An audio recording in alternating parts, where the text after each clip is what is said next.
इससे ऐसा लग रहा है कि बिहारी बाहर होंगे और बाहरी बिहार में होंगे। और आज जो भी गेस्ट टीचर पूरे बिहार से आए हुए हैं उनका एक ही डिमांड है, सरकार अविलंब उसका समायोजन करे और सरकार यह घोषणा करे कि यह जो भी नियमित बहाली होगी उसके बावजूद भी जो गेस्ट टीचर हमारे पिछले 4-5 सालों से कार्यरत हैं उनको सेवा से नहीं हटाया जाए। नमस्कार, इनसाइड प्रेस देख रहे हैं आप साथ अरबाज अनवर। एक तरफ नीतीश कुमार महागठबंधन की सरकार बनाते ही नियुक्ति पत्र का दौर शुरू करते हैं और नियुक्ति पत्र का गांधी मैदान में मेला लगा देते हैं। ऐसे में और जो ये शिक्षक हैं अब दूसरी ओर धरना प्रदर्शन करते हैं। शांतिपूर्ण ही है लेकिन धरना प्रदर्शन है, क्यों कर रहे हैं इनसे बात करेंगे, जानेंगे कि क्या मसला है। चचा हट जाइए थोड़ा। ये जो भी यहाँ पर आए हैं पूरे बिहार में के विभिन्न विश्वविद्यालयों में कार्य करने वाले गेस्ट प्रोफेसर हैं। ये बिहार के विभिन्न विश्वविद्यालयों में करीब 4 से 5 साल से ये गेस्ट टीचर के रूप में कार्यरत हैं। जब इनको 25,000 मानदेय मतलब दिया जा रहा था, मतलब उस समय भी कोरोना काल में इन्होंने बेहतरीन सेवा दिया है ऑनलाइन टीचिंग के माध्यम से।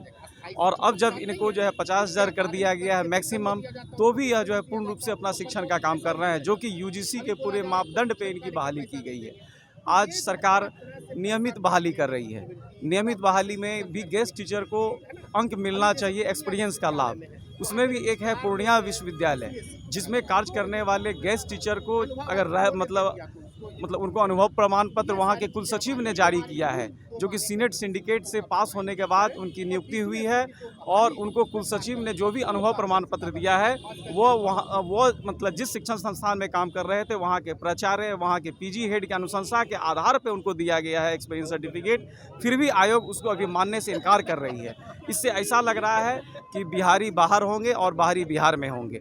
और आज जो भी गेस्ट टीचर पूरे बिहार से आए हुए हैं उनका एक ही डिमांड है, सरकार अविलंब उसका समायोजन करे और सरकार यह घोषणा करे कि अब जो भी नियमित बहाली होगी उसके बावजूद भी जो गेस्ट टीचर हमारे पिछले 4-5 सालों से कार्यरत हैं उनको सेवा से नहीं हटाया जाएगा। अगर अभी सेवा से हटाया जाता है और नियमित में भी उनको मौका नहीं दिया जाएगा, उनको वंचित किया जाएगा, तो उनका परिवार कहाँ जाएगा। एक सोचने वाली बात है, एक मानवता की बात है। इसलिए सरकार को थोड़ा मर्सी करना चाहिए और गेस्ट टीचरों को अविलंब नियमित करना चाहिए। क्या मांग लेकर के आप लोग यहाँ आए हुए हैं? एक तरफ नियुक्ति बढ़ रही है और दूसरी तरफ हमारी मांग है कि जो अतिथि शिक्षक पिछले 3 से 4 सालों से जो पढ़ा जो रहे हैं ना बिहार के विभिन्न विश्वविद्यालयों में, और वो पूरे यूजीसी के मानदंडों के आधार पर बहाल हुए हैं। हमारी पहली मांग ये है कि उन अतिथि शिक्षकों को समायोजित किया जाए। दूसरी मांग जो है कि जो बीसीयूएससी के द्वारा जो अस्थायी नियुक्तियां जो की जा रही वो भी बहुत अपारदर्शी है, और वो इतनी अपारदर्शी है कि कई अतिथि शिक्षक, जिसका एक भुक्तभोगी मैं भी हूँ, कि उसके भारांक जो है जितना कट ऑफ आयोग ने दिया है उससे अधिक है, फिर भी उन्हें नहीं बुलाया गया। और क्या कारण है ये भी नहीं बताया जा रहा है। तो ये एक तरफ बहाली में पूरी अपारदर्शिता, दूसरी तरफ अतिथि शिक्षकों की जो नौकरी है जो है ना, उसको आप समायोजित भी नहीं कर रहे हैं। और जबकि बिहार में खाली शैक्षणिक पद जो है काफ़ी जो शैक्षणिक पद है वो बिहार में काफ़ी खाली है, और जो शैक्षणिक पद है उनको भरे जाने की प्रक्रिया भी काफ़ी लंबी चलती है। 2014 की बीपीएससी की पूरी वैकेंसी अगर सारे सब्जेक्ट की देखें तो आज तक पूरी नहीं हुई है।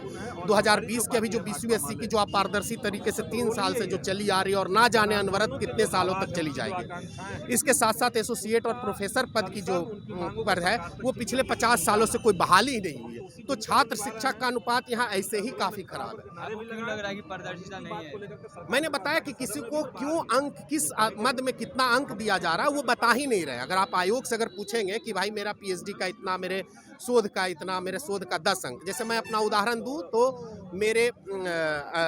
मेरा पीयर रिव्यूड और यूजीसी लिस्टेड दोनों आर्टिकल्स में है ना, तो मेरे टोटल अंक जो है वो 78 वैसे बनते हैं। 1 साल का शैक्षणिक अनुभव है गेस्ट फैकल्टी का, वो 80 अंक बन रहा है। बीयूसी ने जो मेरे कैटेगरी का बीसी का जो कट ऑफ जो निकाला उन्होंने 78 निकाला। मुझे कॉल नहीं आया, मुझे कॉल लेटर ही नहीं आया। और ये मेरे साथ ही नहीं हुआ। मैं आपको एक ईडब्ल्यूएस का एक मैं उदाहरण मैं देता हूँ। अगर उनके सारे आर्टिकल हटा दिए जाए तब भी उनके 73 अंक बनते हैं। वो ऐसे बीए फर्स्ट डिवीजन 13 नंबर जो आयोग जो दे रहा है, 23 नंबर एमए फर्स्ट डिवीजन उस लड़के का है ना, तो 36 हो गए। 30 उसके पीएचडी के हो जाते हैं, 66 हो गए। और उसका नेट विथ जेआरएफ है ना, तो उसके 73 अंक हो जा रहे हैं ऐसे ही। और ईडब्ल्यूएस का जो कट ऑफ जो निकाला गया आप लोग देखेंगे वो 73 कट ऑफ, और वो 73 कट ऑफ पर उसको कॉल नहीं हुआ। तो ये तो बिल्कुल यहाँ पारदर्शिता ये सामने सामने है कि ठीक है, आपने उसके आर्टिकल के आपने 5 आर्टिकल छांट दिए, तब भी तो उसके 73 अंक हो रहे हैं ना, तो उसको तो बुलाना चाहिए। तो आप क्यों नहीं बुला रहे हैं? जो मैंडेटरी जो मूलधन है जो है उसका, तो वो तो आपको बुलाना चाहिए ना। और आयोग से जब पूछा जा रहा है तो वो कोई जवाब नहीं दे रहा है, पूरी तरह खामोश है। इसके साथ साथ जो दूसरी जो सबसे बड़ी अपारदर्शिता वो अनुभव के अंक बांटने में की जा रही है। जो अनुभव के अंक जो मिलते हैं, जो कि आयोग ने भी शुरू में निकाला था कि कन्फर्मेशन लेटर उन्हीं को मिलता है जिनकी अस्थायी नियुक्ति होती है या अस्थायी नियुक्तियों के विरुद्ध जिनकी नियुक्ति होती है। अंत में इन्होंने क्या किया, गोलमोल करके बीच में 1 साल बाद, वैकेंसी निकलने के 1 साल बाद, कई विषयों के इंटरव्यू हो जाने के बाद 2021 में रास बिहारी कमेटी बनाई और उन्होंने बीच में ये कहा कि हम उन अभ्यर्थियों को अनुभव के अंक देंगे जिन पर प्रिंसिपल और रजिस्ट्रार का एक ही कॉपी पर साइन रहेगा। अगर अलग से रजिस्ट्रार ने अगर कोई कॉपी लगाया तो हम अनुभव के अंक उनको नहीं देंगे। तो और इससे क्या हुआ कि बहुत सारे जो जाली बने की है, जहां पर कि वो ना किसी का अपॉइंटमेंट लेटर चेक कर रहे हैं, क्योंकि आपको अनुभव का अंक अगर देना तो आप किसी का अपॉइंटमेंट लेटर चेक करिएगा ना, सैलरी स्लिप चेक कीजिएगा ना, तभी तो उसके आधार पर। ये कुछ नहीं चेक करके अनुभव के अंक उनको दे करके उनको इंटरव्यू का कॉल भी हो रहा है, उनकी जो है नियुक्तियाँ भी उनकी हो रही है। और अगर मान लीजिए चलिए बाद में ये सरकार हो सकता है कि आपसे बोले कि हम इसकी जांच करेंगे, लेकिन जांच करने की इस प्रक्रिया में हम लोग तो बाहर हो गए, अब हम लोग कहाँ जाएंगे, है ना, हम लोग कहाँ जाएंगे? ये तो मैंने एक सवाल है हमारा सरकार से कि आप पहले ही चेक एंड बैलेंस करने का काम आयोग का है जो नियुक्ति ले रही है प्राइमरी लेवल पर। और देखिए यही चीज़ हुआ अभी TMUB में, वहाँ के विश्वविद्यालय ने जो सबसे जो टॉप जो किया है रूरल इकोनॉमिक्स में, उसको बहाली नहीं दे रहा है क्योंकि उनके PhD पर संदेह है। इसका मतलब है कि आयोग कहीं ना कहीं तो गड़बड़ी कर रही है। हिंदी विषय को लेकर मैथिली विषय का रिजल्ट जो है 2.5 महीने से इसी अपारदर्शिता के कारण रुका हुआ है। लोग मजबूर हो रहे हैं सारे अभ्यर्थी कि हम लोग जो है मैंने कोर्ट में जाने के लिए हम लोग मजबूर हो रहे हैं। बहुत सारे लोग जो है जिनके पास आर्थिक संकट वो कोर्ट में भी नहीं जा पा रहे हैं। तो आप कम से कम जैसे मिथिला यूनिवर्सिटी या अन्य यूनिवर्सिटियों ने जो अभी गेस्ट फैकल्टी की जितनी भी बहाली ली, उन सारे बहालियों में लोगों ने अंक बताए पहले ही। सारे अतिथि शिक्षकों की बहाली ज़्यादा पारदर्शी हुई है।